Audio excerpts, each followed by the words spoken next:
إبراهيم. فليتفضل أستاذ إبراهيم.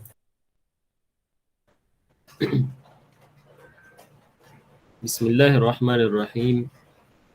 الحمد لله رب العالمين، والصلاة والسلام على أشرف الأنبياء والمرسلين سيدنا محمد وعلى آله وصحبه أجمعين. أما بعد، وقال في ولأجل ذلك أجازوا نكاح الرجل ليبر يمينه إذا حلف أن يتزوج على امرأته ولم يكن قصده البقاء، لأن هذا من توابع النكاح التي ليست بمقصودة في أصل النكاح، ولا تعتبر في أنفسها، وإنما تعتبر من حيث هي توابع.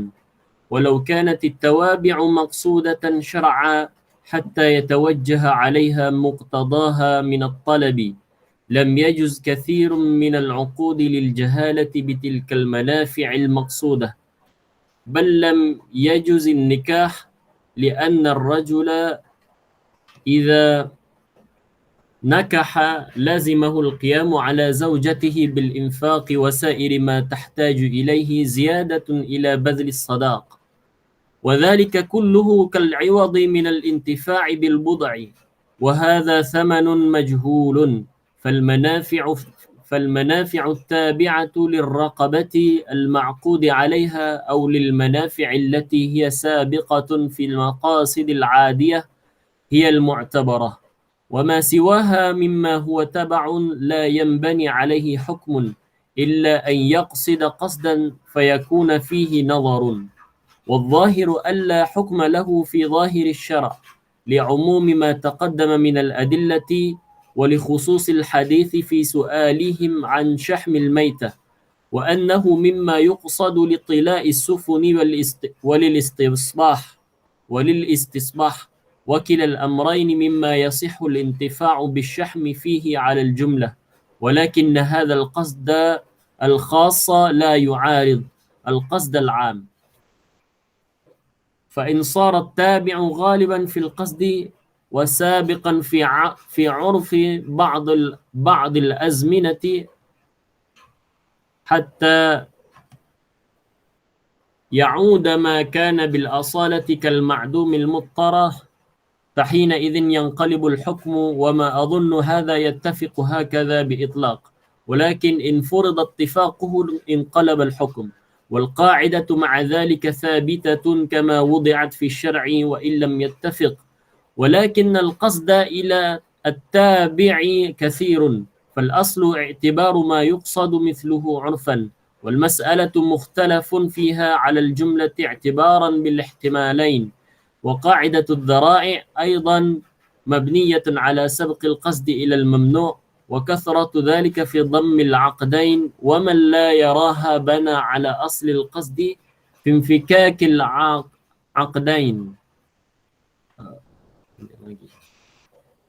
عرفا، وأن القصد الأصلي خلاف ذلك، والله أعلم. بارك الله فيك، جزاك الله خيرا، وزادك الله علما وفهما وحرصا. بسم الله الرحمن الرحيم. الحمد لله رب العالمين، والصلاة والسلام على أشرف الأنبياء والمرسلين وعلى آله وصحبه أجمعين. سبحانك لا علم لنا إلا ما علمتنا، إنك أنت العليم الحكيم، ولا حول ولا قوة إلا بالله العلي العظيم. اللهم اجعل أعمالنا كلها صالحة ولوجهك خالصة، ولا تجعل فيها لأحد شيئا. أما بعد، وخير ما أحييكم به تحية الإسلام، وتحية الإسلام السلام. السلام عليكم ورحمة الله وبركاته.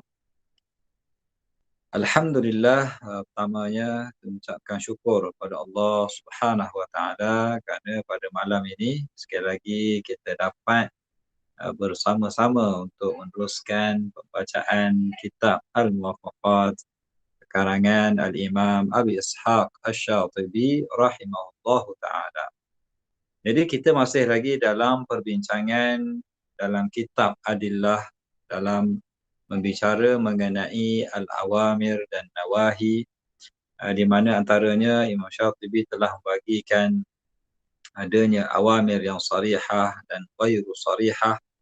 Yang di dalam ghairu sarihah ini juga dalam banyak perbincangan yang telah kita bincangkan, antaranya yang berkenaan dengan al-amru bisyai'i wan nahyu bilazimihi. Mana satu amar, satu perintah tetapi ada nahyu dalam perkara tersebut. Mana berlakunya talazum di antara al-amru dan an-nahyu.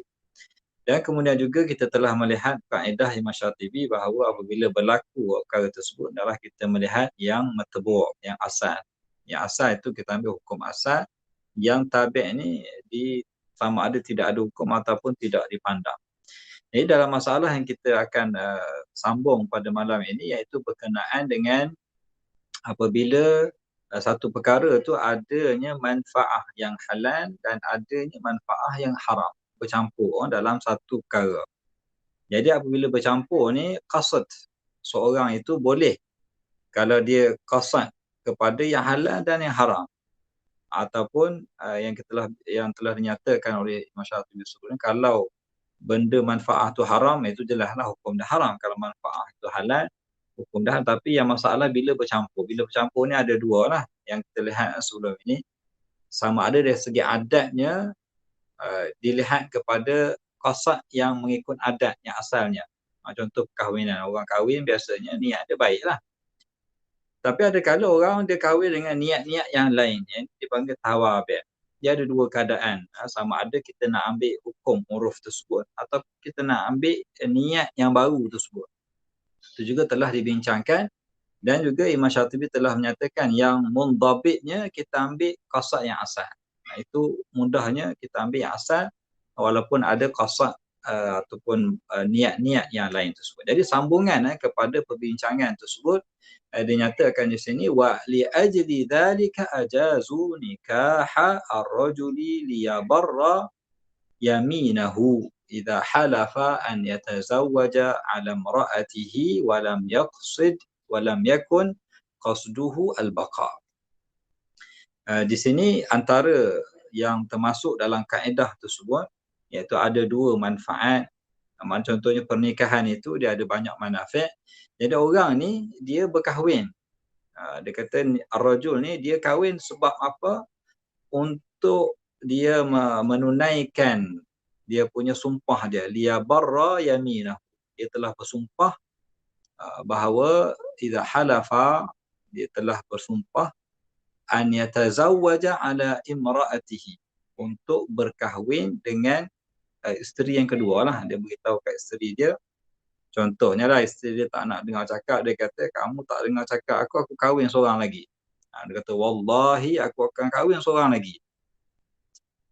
Jadi dia telah, maknanya dia telah bersumpah, kemudian dia dah ada satu niat. Kahwin dia tu bukan saja dia nak kahwin, dia nak menunaikan dia punya sumpah dia. Liyabarra yaminahu. Tujuan dia untuk hanya sekadar nak menunaikan janji, bukan janji, sumpah dia, yamin dia. Walam yakun qasduhul baqa, dan dia nak kahwin ni, yang kedua ni mungkin tujuan dia bukan dia nak kekal pun dengan isteri dia, cuma sekadar nak tunaikan janji dia. Jadi niat dia ni ada masalah sikit. Sebab asalnya kahwin ni adalah qasduhul baqa. Maknanya bila orang kahwin, taklah dia punya niat dia adalah baqa. Sebab itu diharamkan nikah mut'ah, sebab niat dia tidak baqa, tidak kekal. Jadi diharamkan. Jadi orang ni, brother ni lah, rajul ni, dia nak kahwin tapi niat dia hanya sekadar liyabarra yaminah, sekadar nak untuk melepaskan dia punya sumpah dia. Dia dah bersumpah kepada isteri dia contohnya, ataupun kepada orang lain ke, dia bersumpah bahawa dia akan berkahwin satu lagi. Maka di sini kata Imam Syatibi, li'anna hadha min tawabi'in nikah, yakni dia bukan masuk dalam maksud yang utama dalam pernikahan. Dia bukan maksud yang pertama. Al-baqa itu dia antara manafi' zawaj adalah baqa. Maknanya bila seorang tu berkahwin, dia akan kekal dengan pasangannya. Itu adalah manafi' yang dapat diperolehi oleh pasangan tersebut. Jadi banyaklah manafik daripada zawaj, antaranya baqa. Jadi yang ini termasuk di antara tawabi' an-nikah allati laysat bimaqsudatin fi asl nikah. Tapi bukanlah itu merupakan maqasid yang utama daripada pernikahan. Kita sebut pernikahan dia banyak manafik, nanti juga akan disebutkan nanti, banyak lagi yang lain. Jadi oleh kerana dia ni tabi', maka oleh itu para ulama seolahnya pejamkan mata sajalah. Maknanya pernikahan tersebut dibenarkan. Ajazu wa li ajli dhalika ajazu nikah ar-rajul. Maka benarkan perkahwinan tersebut walaupun niat dia bukan untuk kekal dengan pasangan. Wala tu'tabaru fi anfusiha, dan tak dikira pada niat tersebut, pada maksud tersebut. Walaupun dia hanya sekadar untuk menunaikan sumpah dia, para ulama masih membenarkan.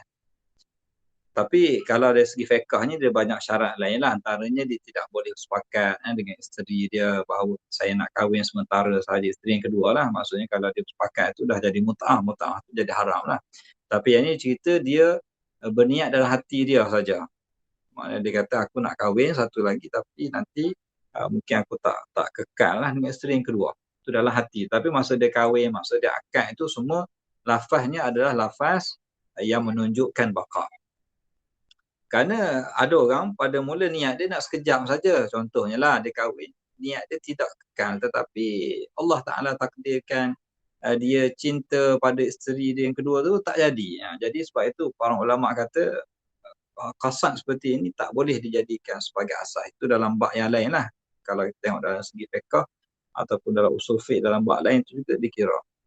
Betul Imam Syafi'i juga kita lihat dia benarkan jenis niat yang sebegini, kerana niat sebegini dia tidak jelas. Mungkin niat asal begitu tapi niatnya boleh berubah.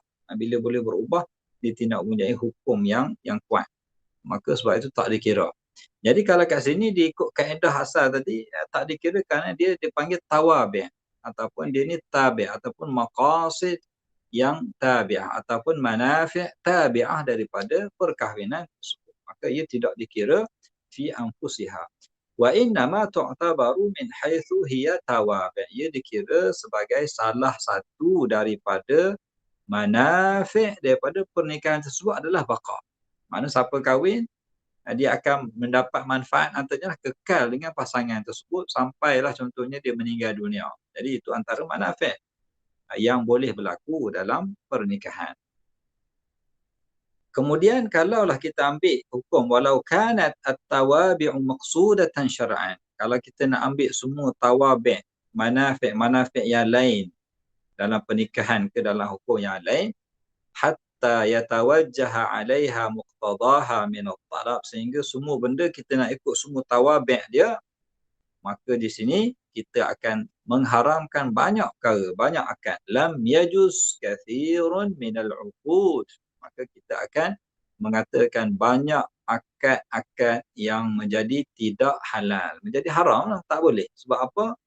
Sebab setiap akad tu ada manafik dia. Manafik yang tawabi' ni macam-macam manafik. Macam pernikahan tadi, banyak. Antaranya al-baqa, antaranya suami akan buat baik, akan beri nafkah, akan macam-macam lah pertolongan, ta'awun antara suami dan isteri. Jadi banyak manafik. Jadi kalau kita nak kira semua tawabi', semua manafik tersebut, maka dia akan menjadi haram kerana lil jahalati bitilkal manafi'il maqsudah. Kerana akan berlakunya jahalah, kita tak tahu. Mungkin dia kahwin, lepas tu dia tidak buat apa yang sepatutnya dia buat. Jadi contohnya al-baqa. Mungkin dia berkahwin setahun, 10 tahun contohnya, lepas tu dia ceraikan isteri dia sebabkan sebab yang tertentu. Jadi manafik itu semua tak dapat kita nak tetapkan kerana dia adanya jahalah. Kita tak tahu apa yang akan berlaku. Bal lam yajuz an-nikah, maka dia akan menyebabkan tidak bolehnya pernikahan tersebut. Kalau kita nak kira semua manafik ataupun tawabi' yang lain, kalau kita ke kaedah tersebut, seolah-olahnya perkahwinan itu tidak sah. Kenapa? Li'anna ar-rajula idza, sambungannya, li'anna ar-rajula idza nakaha Apabila kita kata seorang lelaki itu bila dia kahwin, maka di sana adanya manafi' pada perkahwinan yang perlu dilakukan. Lazimahul qiyam ala zaujatihi bil infaq.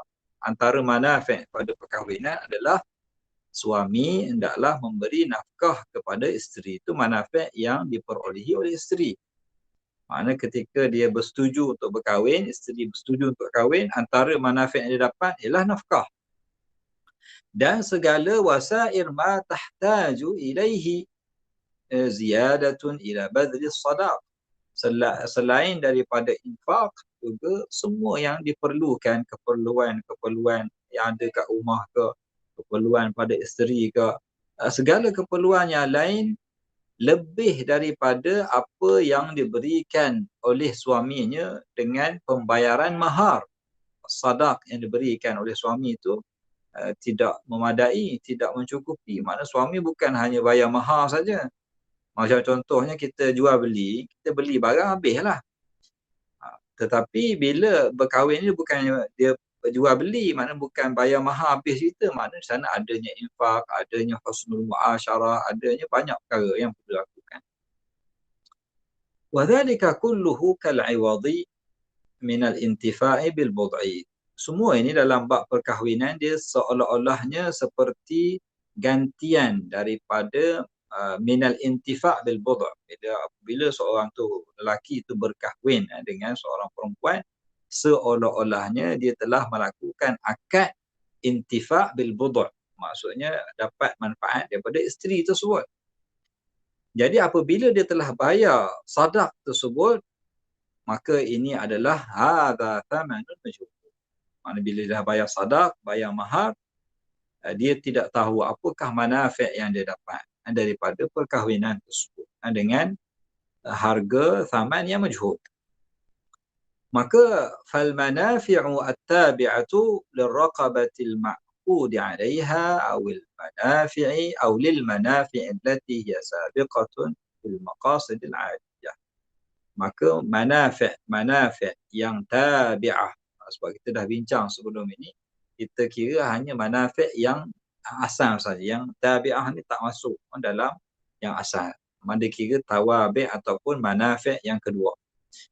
Walaupun yang dikira di dalam akad itu adalah manafi' yang asal. Mana kalau perkahwinan itu adalah wanita itulah sendiri sebagai akadnya. Suami itulah sebagai akad. Ada pun manafi' yang lain itu dikira tawabi' kepada. Ataupun manafi' ia sabiqah fil maqasid, ataupun adanya tujuan-tujuan daripada perkahwinan tersebut yang sabiqah, yang mungkin dahulu daripada adat.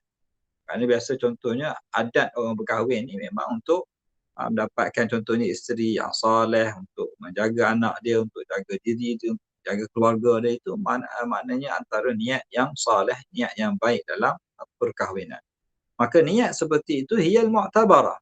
Yang asal, maqasid yang asal itu yang mu'tabarah.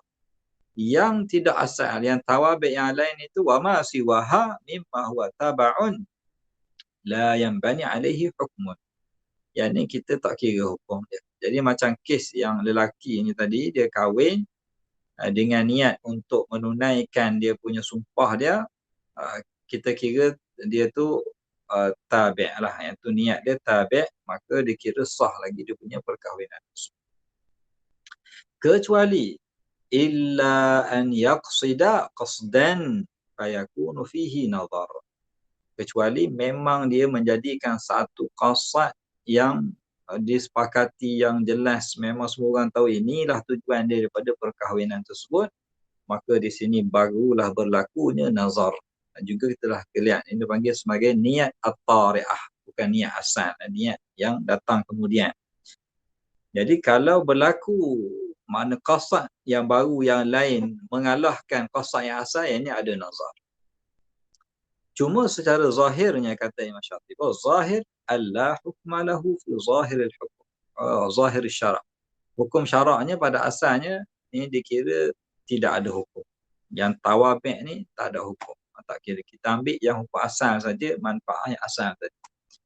Sebab apa? Li umumi ma taqaddama minal adillah. Kita dah bincang sebelumnya, dalil-dalil menunjukkan bahawa yang perlu kita ambil adalah manafi' yang asal tersebut, ataupun antara kita bincang dulu al-ain dengan manafi'. Kita nak kira yang mana, kita ambil yang ain itu, raqabah itulah yang kita, mana kahwin dengan isteri itu, dengan suami itulah yang kita kira, bukan manafi' yang lain. Dan juga berdasarkan khusus hadis juga yang telah kita lihat sebelum ini, ketika mana para sahabat bertanya mengenai lemak bangkai. Mana kalau ada haiwan-haiwan yang mati tanpa dia sembelih dengan cara yang mengikut syarak, maka dah jadi bangkai. Jadi bangkai itu boleh tak kita ambil lemak-lemak yang ada pada bangkai tersebut? Maka Nabi SAW tidak membenarkan. Daripada hadis tersebut difahami bahawa tidak dibenarkan. Berdasarkan juga hadis kerana Allah Ta'ala telah melaknat orang Yahudi yang diharamkan bagi mereka lemak kemudian mereka ambil jual dan sebagainya, maka itu juga di antara perkara yang tidak dibenarkan. Jadi berdasarkan hadis ini menunjukkan niat-niat ataupun tawabi' yang lain itu tak dikira, tak termasuk. Mana kerana dah hukum haram, yang lain itu tak dikira. Wa annahu mimma yuqsadu, antara yang dimaksudkan juga daripada syaham itu, daripada lemak itu adalah untuk kegunaan kapal-kapal, pembuatan kapal, atau juga digunakan untuk pelita untuk istisbah, untuk cahaya lah, untuk jadi rumah bilik terang, rumah macam elektrik lah zaman kita, zaman sekarang. Kalau dulu mereka guna minyak, antaranya minyak lemak tu lah digunakan. Jadi wakila al-amrain mimma yasihul intifa' bisyaham. Boleh guna untuk perkapalan, boleh guna untuk pelita dengan menggunakan syaham tersebut secara jumlah. Tetapi walakin hadzal qasd, yakni adalah qasad yang khas, maka dia tidak bercanggah dengan qasdul am, iaitu daripada pengharaman maitah tersebut tidak dibenarkan, maka ia diharamkan kerana takut orang akan menjadikan ia sebagai zari'ah halalkan benda yang haram. Itu juga termasuk dalam bab pengharaman, nanti juga akan disebut dalam bab macam saddul dhara'i juga. Wa in fa in sara tabi'u ghaliban fil qasd, sekiranya yang tabi' ni dah jadi ghalib, makna dia yang banyak sekali, makna daripada akad tersebut maksud ini ataupun tujuan ini ataupun niat ini yang ghalib, yang lebih banyak daripada niat yang utama tadi. Wasabiqan fi 'urfi ba'd al-azminati, hatta sehingga dia, mana kalau orang tahu dia buat ini memang inilah tujuan dia. Makna tujuan dia yang kedua itu, yang tabi' itu dah jadi ghalib, dah jadi lebih banyak daripada tujuan yang pertama. Jadi sambung lagi, wasabiqan fi 'urfi ba'd hatta ya'uda ma kana bil asalati kal ma'dum al mutarrah, sehingga maqasid yang asal tu dah dibuang sehingga seolah-olah tidak ada dah. Yang ada hanya qasad yang kedua tadi, yang tabi' itu dah jadi ghalib, yang itu yang banyak, yang itu dilakukan, dan yang asal tadi asalah macam tak ada pun, macam buat syarat je. Fahina idzin, mana pada ketika ini, kata Imam Syatibi, yang qadibul hukum akan menjadi bertukar. Sebab dah bertukar qasad asal tu dah bertukar. Bila dah bertukar, hukum pun akan bertukar. Itu mengikut kaedah biasanya begitulah, bila dah melampau sangat, dah ghalib sangat, dia akan bertukar juga hukum. Walaupun pada asal ikut kaedah asal tadi dalam yang Imam Syatibi ni, dia tak bertukar, tapi boleh kerana dia dah menjadi ghalib, baru dia bertukar. Tapi kata Imam Syatibi sini, wa ma adhunnu hadha yattafiqu hakadha bi'ittlaq. Yang ni kaedah, ataupun kalau kita kata dia bertukar hukum ini, aku tidak rasa dia akan jadi begitu, sama begitu secara mutlak. Tak boleh kita letak secara hukum. Bila ghalib, maka bertukar terus. Tidak begitu. Walakin in furida ittifaq, sekiranya boleh juga berlaku perkara ini, maka inqalabal hukm. Mana kalau memang betul-betul berlaku, makna tidak ada syak lagi, niat orang tersebut memang dah bertukar daripada niat asal pada niat yang kedua dah menjadi yang ghalib, maka boleh bertukar hukum tersebut, inqalabal. Namun begitu kata Imam Syatibi, wal qa'idatu ma'a dhalika thabitah. Walaupun kita kata hukum bertukar pada ketika ini, tapi kaedah asal tetap thabit. Maknanya tak bertukar juga. Kerana kat sini soalan kita dah tukarkan, kecuali sekiranya qasad yang kedua tu dah jadi ghalib, baru dah tak ikut kaedah asal. Kama wada'at di asy-syar'i, seperti yang telah ditetapkan oleh syarak. Wa illam yattafiq, walaupun tidak sama, walakin al-qasda ila tabi'i kathir. Beza dia, kaedah yang thabit tadi, ia sekiranya qasad yang kedua tu tidak ghalib, tidak kathir, tak banyak. Maknanya sedikit. Bukan dia yang majority dalam perkara tersebut. Bukan ghalib, bukan kathir. Yang itu diambil kaedah pertama. Tetapi yang kedua ni, kaedah yang Imam Syatibi bawa kedua ni, sekiranya berlaku niat yang kedua ni, qasad yang kedua ni, dia yang ghalib, dia yang kathir. Al-qasdu ila tabi'i kathir. Mana lebih daripada qasad yang asal. Maka di sini fal aslu i'tibar ma yaqsidu mithlahu urfan. Maka di sini asalnya ambil apa yang dah jadi, benda yang dah banyak secara uruf. Kalau uruf kata yang ni yang banyaknya, maka yang itulah yang akan diambil mengikut uruf berapa banyaknya qasad tersebut. Nak timbang, nak kira lah. Cuma kata Imam Syatibi, wal mas'alatu mukhtalafun fiha 'alal jumlati. Masalah ini dia akan menjadi khilaf di kalangan para ulama secara umumnya. Secara jumlah memang ada khilaf. Mengapa khilaf?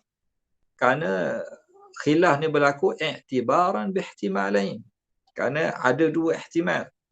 Ihtimal yang pertama, kita nak ambil kaedah ikut kaedah asal, ataupun kita nak ambil niat yang kedua, yang tabi' ni yang dah bertukar niat.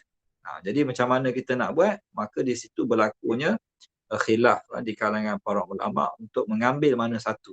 Nak beratkan mana satu. Nak ambil qasad asal ataupun nak ambil qasad yang kathir, ataupun yang kedua itu. Itu pertama, maknanya menyebabkan khilaf kerana adanya ihtimalan. Yang keduanya, wa qa'idatuz zara'i aidan. Kalau kita ambil pada kaedah zara'i, mana benda yang membawa kepada haram secara kuat, kathir, ghalib, maka hukum dia jadi haram. Begitu juga sebaliknya. Kalau benda tu kuat pada halal, maka dia akan menjadi halal. Mabniyatun ala sabqil qasdi ilal mamnu. Dalam kaedah saddul dhara'i, orang yang berniat kepada benda yang mamnu', yang haram, dan niat tersebut, benda tersebut, mafsadah tersebut kathir, maka hukum dia jadi haram. Maka dia akan ambil juga kaedah saddul dhara'i. Wa kathratu dhalika fi dhammil aqdain. Dan dia punya banyaknya niat tersebut menyebabkan dua akad tadilah, maknanya sama ada dia nak benda yang halal banyak ataupun benda yang haram yang banyak. Dia akan membawa soalannya ada dua akad. Satu akad benda yang halal, satu benda akad yang haram. Wa man la yaraha bana ala asli qasdi fi infikakil aqdain. Siapa yang melihat bahawa tidak diharamkan, dia melihat kepada asal akad, iaitu berbezanya di antara kedua-dua akad tersebut.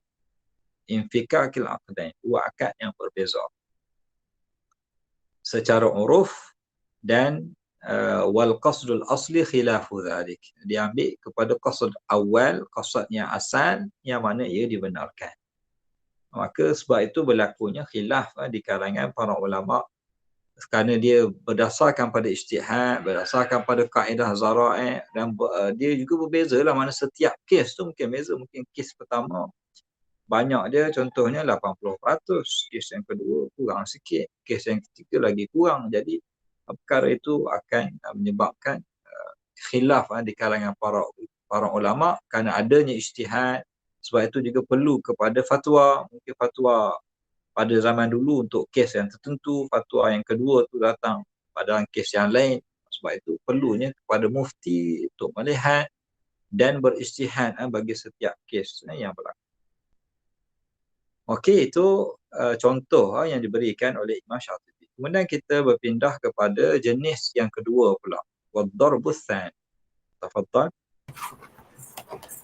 والضرب الثاني ألا يكون أحد الجانبين تبعا في القصد العادي، بل كل واحد منهما مما يسبق القصد إليه عادة بالأصالة، كالحلي والأواني المحرمة، إذا فرضنا العين والصياغة مقصودتين معا عرفا، أو يسبق كل واحد منهما على الانفراد عرفا، فهذا بمقتضى القاعدة المتقدمة لا يمكن القضاء فيه باجتماع الأمر والنهي، لأن متعلقيهما متلازمان، فلا بد من انفراد أحدهما واطراح الآخر حكما. أما على اعتبار التابعية كما مر فيسقط الطلب المتوجه إلى التابع، وأما على عدم اعتبارها فيصير التابع عفوا، ويبقى التعيين فهو محل اجتهاد وموضع إشكال، ويقل وقوع مثل هذا في الشريعة، وإذا فرض وقوعه فكل أحد وما أداه إليه اجتهاده. وقد قال المازري في نحو هذا القسم في البيوع: ينبغي أن يلحق بالممنوع لأن كون المنفعة المحرمة مقصودة يقتضي أن لها حصة من الثمن، والعقد واحد على شيء واحد لا سبيل إلى تبعيضه، والمعاوضة على المحرم منه ممنوعة، فمنع الكل لاستحالة التمييز، وإن سائر المنافع المباحة يصير ثمنها مجهولا لو قدر انفراده بالعقد. هذا ما قال وهو متوجه. وأيضا فقاعدة والله أعلم.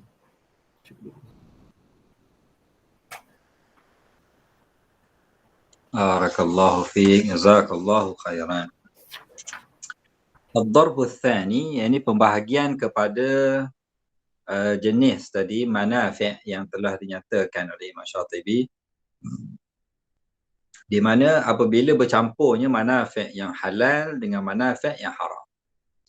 Bila berlaku percampuran, kita boleh tengok dia boleh dibahagikan pada dua lah. Yang pertamanya, tengok pada adat. Kalau adat tu dia ada qasad yang asal, maka kita ambil yang qasad yang asal tersebut. Adah itu telah kita bincang sebelum ni tadi. Yang darb kedua ni, dia tidak ada berlaku la yakunu ahada al-janibaini taba'an fil qasdil adi. Beza yang darb pertama tadi, adat dah menentukan yang ini qasad dia.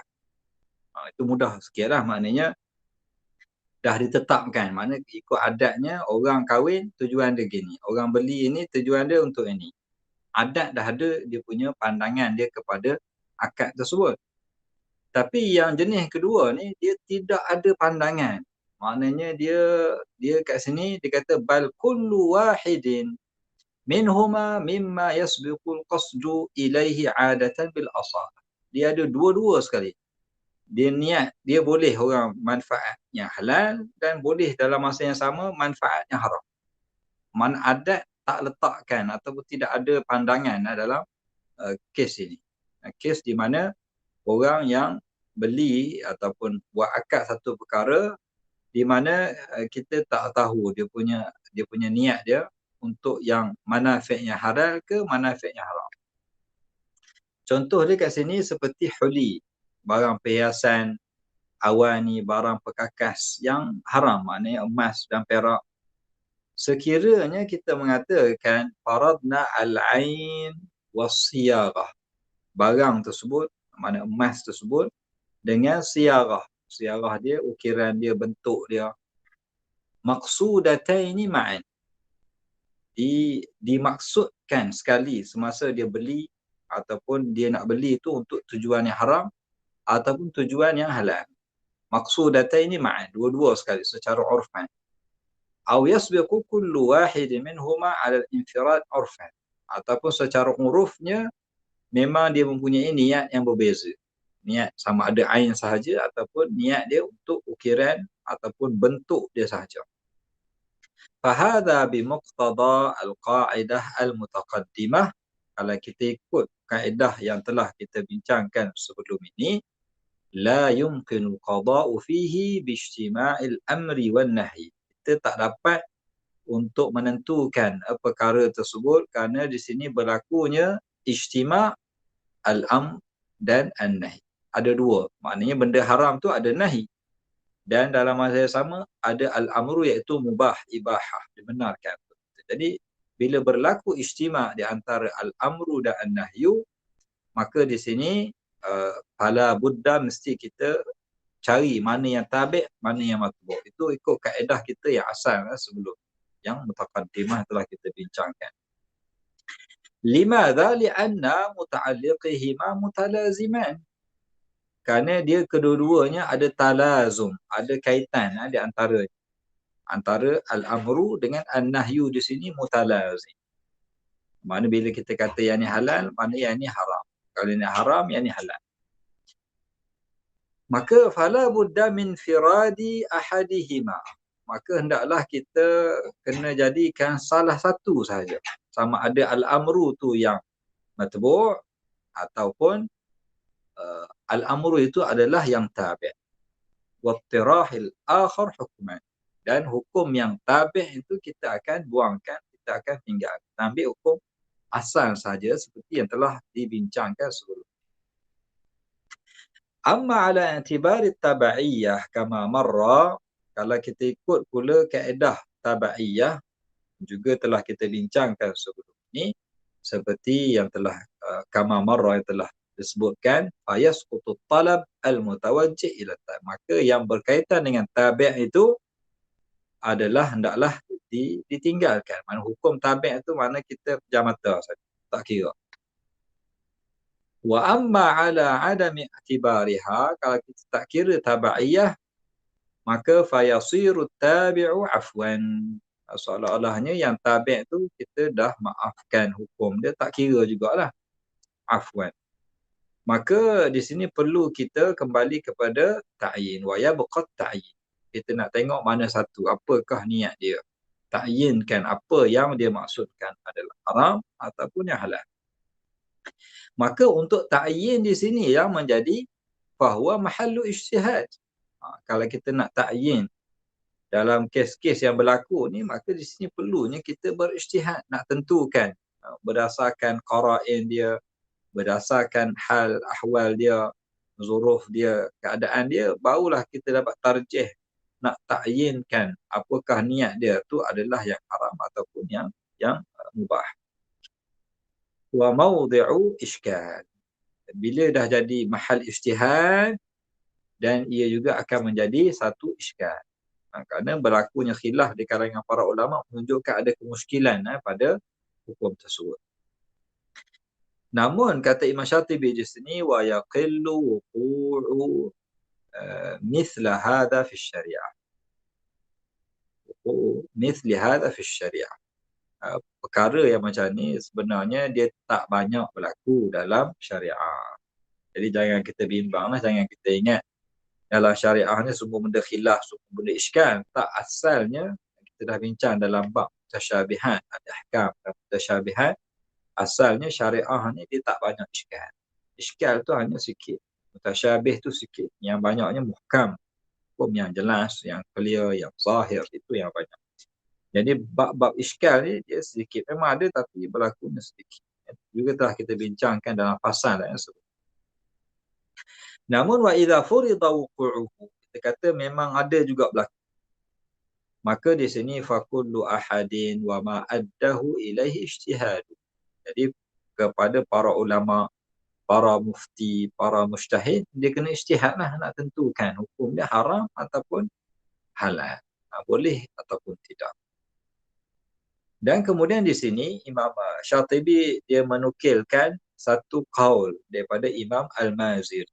Imam Maziri, Imam mazhab Maliki, dia syarah pada syarah kitab Sahih Muslim Al-Mu'lim, antaranya kitab dia. Berkata Al-Maziri dalam masalah inilah, masalah berlakunya manafi' yang haram bercampur dengan yang halal ni, nak buat macam mana? Qala al-Maziru fi nahwi hadzal qism min fil buyu', dalam bab jual beli dia kata yanbaghi an yalhaqa bil mamnu'.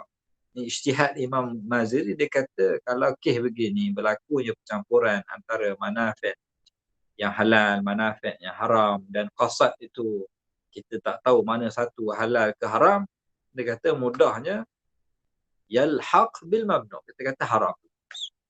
Mudah cerita haram. Dia saddu dzari'ah, kita tutup pada benda yang membawa kepada haram. Kenapa haram? Dia kata li'anna kaunal manfa'atil muharramati maqsudatun. Kerana kat sini adanya manfaat yang diharamkan itu telah diniatkan, ditujukan, diinginkan oleh orang tersebut. Bila dia nak manfaat yang haram, maka dengan mudahnya kita kata haram terus. Yaqtadi anna laha hissatun min ath-thaman. Ini juga menunjukkan bahawa adanya hissah dalam masa dia beli tu, dia dah kira dah benda manfaat haram tu dah masuk dalam harga. Dia dah kira dalam harga perkiraan dia masa dia nak beli ke ataupun masa dia nak jual tu, dia dah kira benda haram tu dah termasuk sekali. Jadi yang ini menyebabkan kata Imam Maziri yang kita kata dia tu mamnu', dia tu haram. Dan seterusnya wal 'aqdu wahidun. Dalam kes ini akad itu satu, tapi harga dia dah termasuk campur. Yang haram yang halal sekali ada dalam harga. Ala syai'in wahidin. Satu barang, satu benda.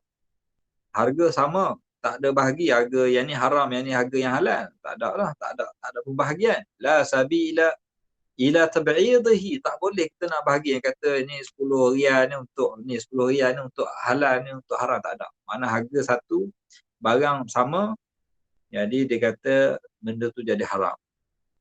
Wal mu'aradatu 'ala al-muharrami minhu mamnu'ah. Maka ikut kaedahnya mu'awadah, jual beli benda yang haram, maka hukumnya haram. Habis cerita. Oleh kerana ada niat yang haram, manfaat yang haram, maka hukum dia jadi haram. Mana'a fa muni'al kullu listihalati at-tamyiz. Oleh kerana kita tak dapat nak bezakan benda yang haram, benda yang halal, maka hukum dia jadi haram. Tak boleh nak bezakan. Kalau boleh beza tu, dia katalah yang manfaat haram ni kita buanglah duit dia, contoh separuh pada harga. Itu yang haram, kita tinggalkan yang halal. Tapi sekarang ni tak boleh nak bezakan, maka hukum dia jadi haram. Wa inna sa'ira manafi'il mubaha yasiru thamanuha majhulan. Dalam keadaan ini kita tak tahu mana satu yang halal, mana satu yang haram, dan harga yang halal tu kita tak tahu, majhul. Lau qudira infiraduhu bil 'aqdi, walaupun sekiranya dapat ditakdirkan secara infiradnya. Kata yang halal ni banyak ni, yang haram ni. Tapi dalam kes ni tak dapat kita nak pisahkan, tak dapat nak ditamyizkan, nak dibezakan. Jadi itu kata-kata Imam Al-Maziri. Hadza ma qala, yang disebut oleh Imam Maziri wa huwa mutawajjihun. Ini adalah kalam yang elok, yang sesuai untuk menjadi taujih bagi kita lah. Nak tahu macam mana halal ke haram, kita ambil lah pandangan Imam Maziri ini, boleh jadikan sebagai panduan. Okey, sambung lagi. Wa aidan فقاعدة الذرائع تقواها هنا إذا قد ثبت القصد إلى الممنوع. وأيضا فقاعدة معارضة درء المفاسد لجلب المصالح جارية هنا لأن درء المفاسد مقدم، ولأن قاعدة التعاون تقضي بأن المعاملة على مثل هذا تعاون على الإثم والعدوان، بأن المعاملة على مثل هذا تعاون على الإثم والعدوان، ولذلك يمنع باتفاق شراء العنب للخمر قصدا.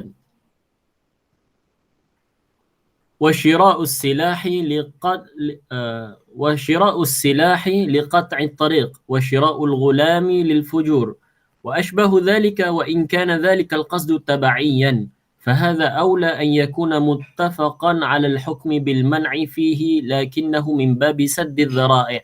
وإنما وقع النظر الخلافي في هذا الباب بالنسبة إلى مقطع الحكم، وكون المعارضة فاسة أو غير فاسدة، وقد تقدم لذلك بسط في كتاب المقاصد. والله أعلم. Barakallahu fiik, jazakallahu khairan. Jadi sambungan kepada masalah yang ditimbulkan oleh Imam Syatibi. Jadi dalam kes ini, bila ada manafi' muharramah dan manafi' yang mubahah dan niat yang baik, niat yang tidak baik ini, maka ya ikut Imam Maziri tadi, dia kata haramlah mudahnya. Dan juga kata Imam Syatibi, wa aidan faqa'idatu dzara'i' taqwaha huna. Maka kat sini digunakan kaedah saddu dzara'i'. Kuat kenapa? Niat kat sini dah ghalib. Beza dia darbul awal dengan darbul tsani. Jenis yang pertama tadi kita jelas urufnya kata boleh. Tetapi yang jenis kedua ni dia tak tahu, dia tak ada uruf. Maknanya boleh yang ni, boleh yang ni, dua-dua sekali. Maka kat sini kaedah dzara'i' itu lebih kuat. Bila lebih kuat, maka hukum dia tak boleh lah. Ikut kaedah saddu dzara'i'. Idza thabata al-qasdu ila al-mamnu. Bila dah jelas adanya tujuan bagi mukallaf itu, orang itu, dia nak pada benda yang haram. Oleh kerana boleh bawa pada benda yang haram, maka mudahnya kita kata tak boleh lah, haram lah, hukum dia haram. Itu kaedah saddu dzara'i' ataupun kaedah al-dzara'i'. Yang kedua pula, kaedah lain, iaitu kaedah mu'aradah dar'il mafasid li jalbil masalah. Iaitu dia dah bercanggah dengan kaedah di mana sepatutnya kita menolak mafasid, menolak kerosakan, menolak keburukan, menolak kejahatan itu lebih kuat daripada kita ambil maslahah. Sekarang ni ada manfaah dan ada mafsadah. Dua-dua ada. Jadi kita nak ambil mana? Kita menolak mafsadah dia lebih sepatutnya lebih aula daripada kita ambil maslahah. Seperti yang dinyatakan, iaitu jariyatun huna. Mana kita juga boleh ambil kaedah ini dalam masalah ini. Lianna dar'al mafasidi muqaddam. Kaedahnya dar'ul mafasid ini lebih diutamakan dalam kes ini lah. Dalam kes ini kerana mafsadah itu dia akan membawa kepada kerosakan, benda yang haram. Mungkin orang jadi suka pada benda yang haram, menyebabkan orang tak takut benda haram. Bila dah bercampur tu ambil je lah benda halal. Jadi di sini sepatutnya kita menolak benda yang mafasid itu lebih aula. Dan kemudian juga sebabnya ialah qaedah at-ta'awun, ta'awun alal ithmi wal udwan. Bila kita beli ataupun buat muawadah, jual beli benda yang haram ni, seolah-olahnya kita dah membantu benda yang haram. Jadi yang ni juga tak boleh.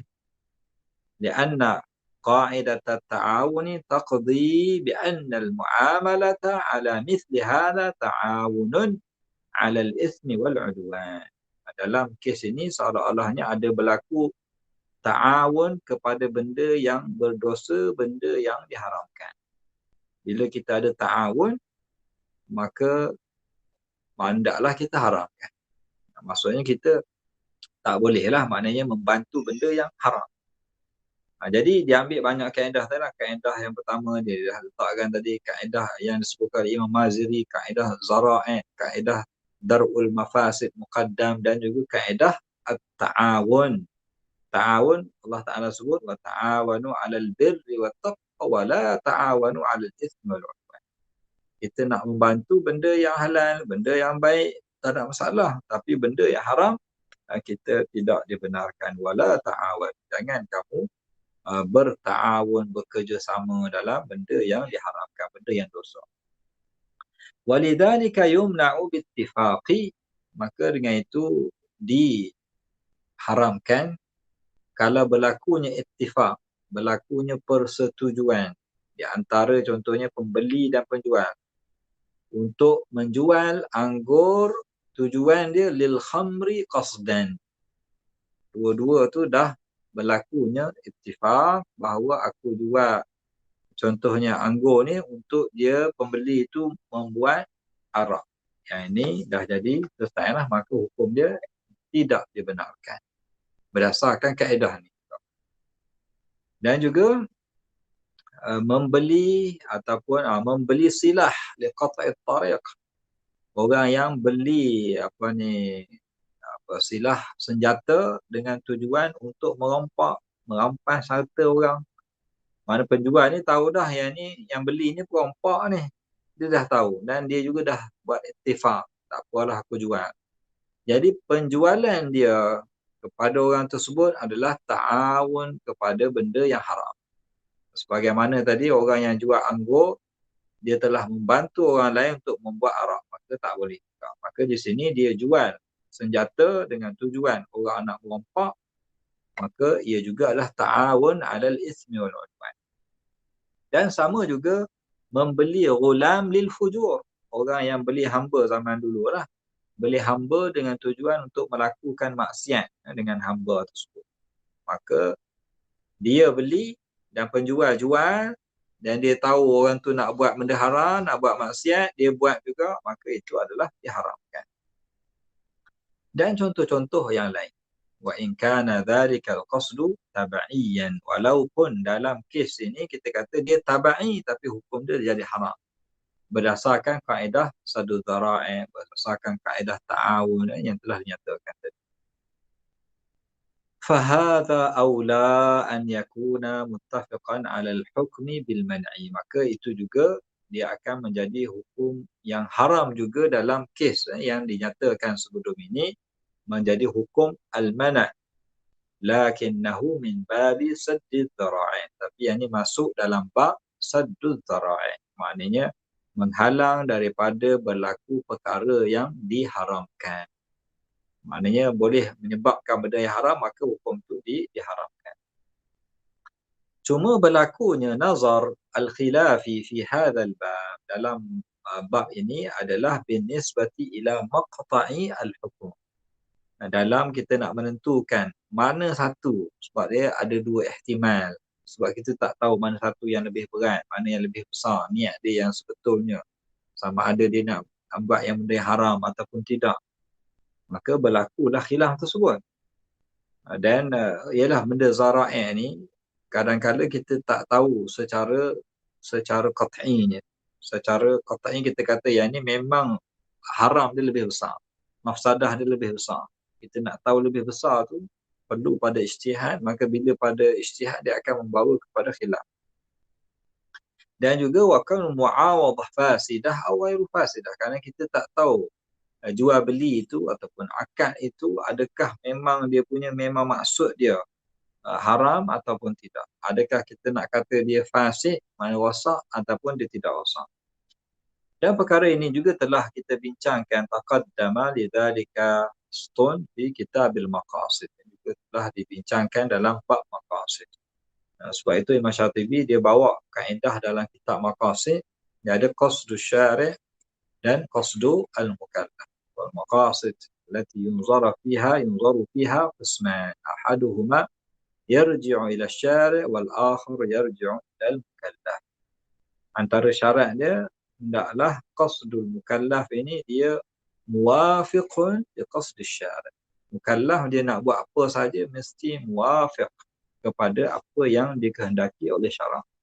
Kalau ada berlakunya mukhalafah kepada qasdu syari', maka di sini terbatallah dia punya hukum ataupun niat tersebut. Maka dalam kes ini, niat daripada benda yang haram, niat daripada benda yang tidak dibenarkan, maka hukum dia akan menjadi haram. Walaupun dalam kaedah tabi' tadi, kalau sekiranya tabi' itu hanya tidak diketahui ataupun tidak kathir ataupun tidak ghalib, maka barulah diambil hukum asal. Hukum mana kita hukum secara zahir, kita ambil hukum asal. Tapi bila berlakunya ghalib ataupun kathir, ataupun nampak tak dapat nak bezakan, maka kita ambil hukum ihtiyat, iaitu dengan saddu dzara'i, dan juga kaedah mengharamkan benda yang boleh membawa kepada benda yang haram. Okey, boleh? Sana kita setakat ini dulu. Okey, Cukup okey, dulu Ustaz. Okey. cukup dulu. Okey, insya-Allah. Jadi kita buka sekiranya ada soalan ataupun nak tambah ke, kongsian ke sebagainya, silakan. Assalamualaikum Ustaz dan sahabat-sahabat. Kalau kita nak implement isu tabi' dengan matbu' ni Ustaz, dalam hari ni punya apa nama ni, akad. Contohnya dalam isu takaful, medical card Ustaz.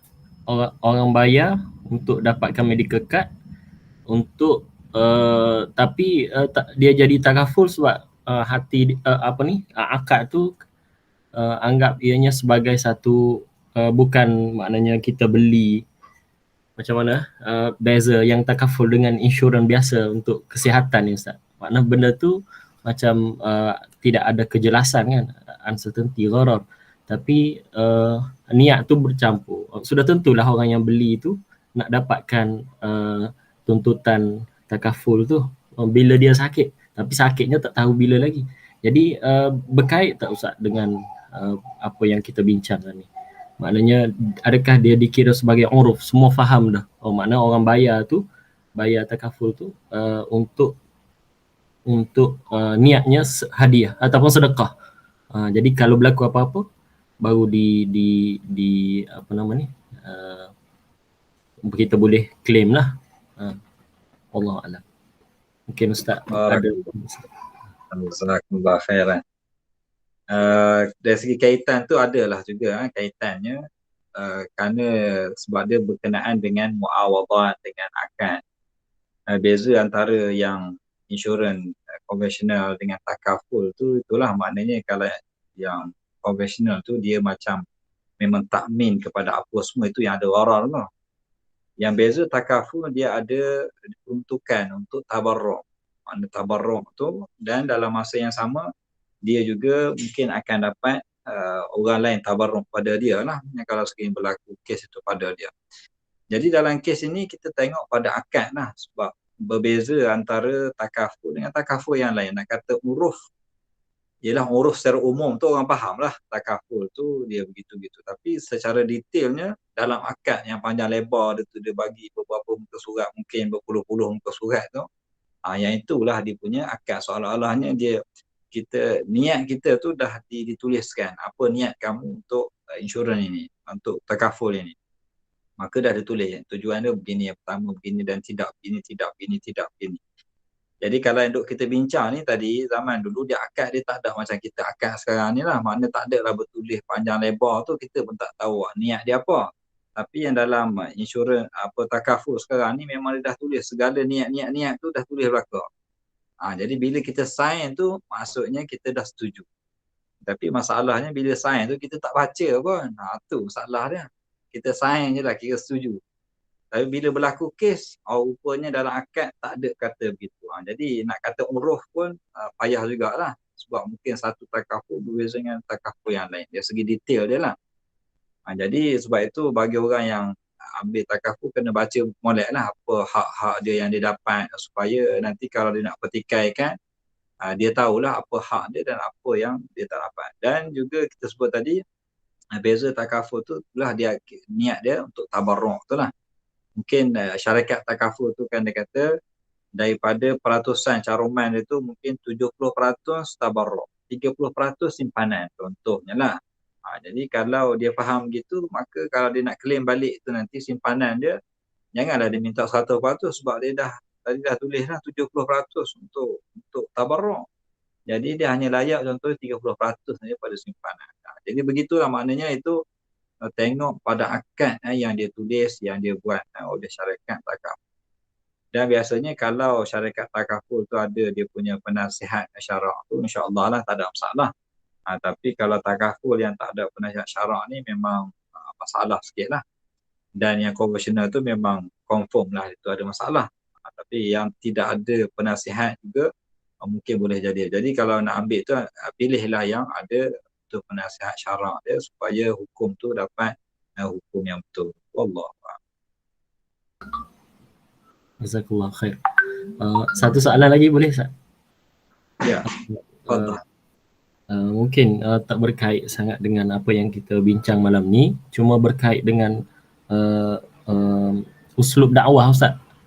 Untuk sehari dua ni ada isu tentang bila kita mengajar ataupun bagi kuliah agama pada masyarakat di Malaysia ni, timbul isu yang satu pihak kata kena ada dalil, kena menyatakan dalil dalam satu-satu hukum.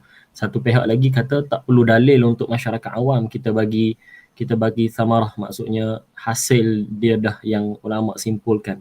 Jadi mungkin Ustaz ada nasihat sikit untuk macam Ana dan kawan-kawan ni yang mungkin duduk bersama dengan masyarakat yang tak tahu benda yang asas pun, bagaimana kita nak jelaskan pada masyarakat. Sebab kadang-kala kita satu-satu hukum, contoh kita mengajar solat, kita datangkan dalil-dalil tu, kita tak ceritalah semata-mata dalam mazhab Syafi'i kata kaza wa kaza. Sekali-sekala kita datangkan dalil. Okey ke macam tu ataupun macam mana yang terbaik Ustaz? Barakallahu fiik, jazakallahu khairan. Jadi sebenarnya bagi ana tak ada masalah, dua-dua tu betul belaka. Dua-dua uslub tu tak ada masalah, boleh belaka. Cumanya begitulah, orang awam ni dia tidak memahami dalil. Jadi itu isu dia. Bila orang kata tak muka dalil tu sebab dia tidak belajar. Seperti orang yang belajar syariah ni tahu dalil istihsan, tahu satu dhara'i, tahu bagaimana ulama khilaf. Jadi orang awam ni lebih mudahnya adalah diberikan hukum saja, jelaskan hukum dia. Kecuali kalau dia minta, dia seorang ada keahlian, dia ada kelayakan dan dia seorangnya pelajar contohnya, mungkin itu bolehlah kita kata untuk jelaskan dalil yang tersebut. Sebab itu kalau kita lihat contohnya dalam hadis-hadis Nabi SAW, uslub Nabi SAW bila dia mengajar pada para sahabat pun tidak menjelaskan dalil pada semua benda. Mana Allah Ta'ala kata haram, habis haram. Tak ada tanya kenapa Allah Ta'ala haramkan perkara tersebut. Dan begitu juga para sahabat dalam mendidik para tabi'in, begitu juga menjelaskan hukum ni begini. Tidak semestinya mana anak murid tanya apa dalil dia, wahai Ibn Abbas, wahai Umar. Tidak begitulah, mana tidak semua berlaku begitu. Tapi ada kalanya berlaku. Mungkin kerana dia seorang yang ada kelayakan dan sebagainya. Jadi uslub kedua-duanya perlu pada dalil atau tidak tu mengikut pada keadaan. Dia mana dua-dua tu boleh kita guna. Ada keadaan kita boleh jelaskan dalil, dan ada keadaan tengok orang tu maknanya dia tidak kelayakan untuk kita jelaskan dalil. Sebab tu kita bila nak bercakap dengan orang tu, kita tengok pada keahlian orang yang mendengar itu. Contoh kita dalam kelas, kita orang yang semuanya belajar tak ada masalah kita jelaskan dalil. Tapi mungkin untuk orang awam, mereka tak faham. Kalau kita nak syarah tu mungkin perlu pada beberapa jam. Contohnya nak mengenalkan pada mereka apakah maksud contoh istihsan, apakah sadu dhara'i, supaya mereka tak salah faham. Nanti mereka salah faham, contoh dalam bab sadu dhara'i semua benda jadi haram belaka. Sebab mereka tak faham dalil tu semua. Sebab itu kita perlu kita kata mengikut apa audien orang yang dengar tersebut lah, kita tengok keadaan. Ada kala kita boleh jelaskan dalil, ada kala tidak.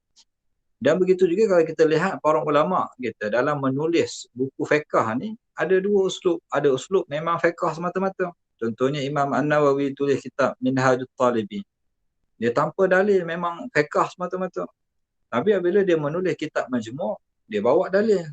Sebab Majmu' ni ditulis bukan untuk orang awam, untuk para mujtahidin. Untuk mereka rujuk khilaf, mu'tabar, mazahibul ulama.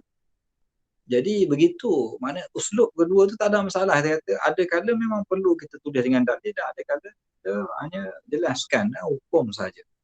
Bukan mesti bila setiap kali kita nak sebut hukum mesti kena ada dalil semasa kita menjelaskan. Dan kalau kita lihat juga manhaj fatwa para ulama zaman dulu, dia lagi simple daripada zaman sekarang ni. Zaman sekarang ni kira dah advance dah, kita fatwa ada dalil. Kebanyakan lah contoh di wilayah ke contohnya kan. Ada fatwa ada dalil. Itu dah baik lah. Kalau zaman dulu kita tengok, bila tanya tu soalan panjang. Jawapan dia, ya juz, habis itu saja. Dibenarkan. Apa dalil? Allahu a'lam. Fikir sendirilah. Jadi manhaj tu kita kata ada yang begitu ada. Jadi kedua-duanya tak ada masalah. Kita tengok kepada keadaan dan kes tersebut pada orang yang bertanya. Wallahu a'lam. Terima kasih Ustaz. Barakallahu fikum. Jadi kita tangguh dulu majlis kita dengan tasbih kafarah surah An-Nasr. Subhanakallahumma wa bihamdika asyhadu an la ilaha illa anta astaghfiruka wa atubu ilaik. Bismillahirrahmanirrahim. Nasr insan bil-nusr illa alladhina amanu wa 'amilus salihat wa tawasaw bil haqq wa tawasaw bis sabr. Aqulu qawli hadha wa astaghfirullahal 'azim li wa lakum ولسائر المسلمين والمسلمات وبالله التوفيق والهداية والسلام عليكم ورحمة الله وبركاته. وعليكم السلام ورحمة الله وبركاته. وعليكم السلام ورحمة الله. جزاك الله خيرا.